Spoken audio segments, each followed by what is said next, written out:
بسم اللہ الرحمن الرحیم۔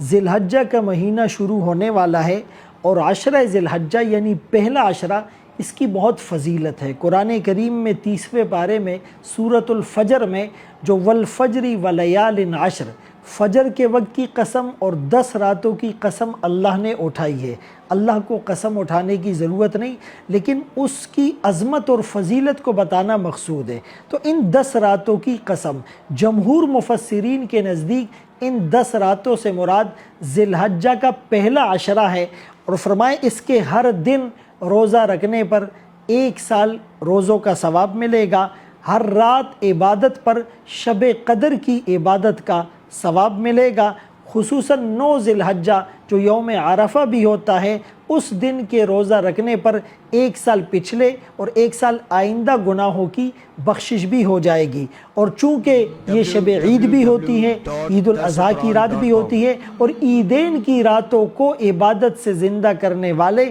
ان کے لیے بھی جنت کی اور مغفرت کی بشارت ہوتی ہے۔ اس ذی الحجہ کہ پہلے عشرے میں جو ایک بنیادی کام ہے وہ تکبیرات تشریق ہے، جو 9 ذی الحجہ یوم عرفہ کی فجر سے 13 ذی الحجہ کی عصر تک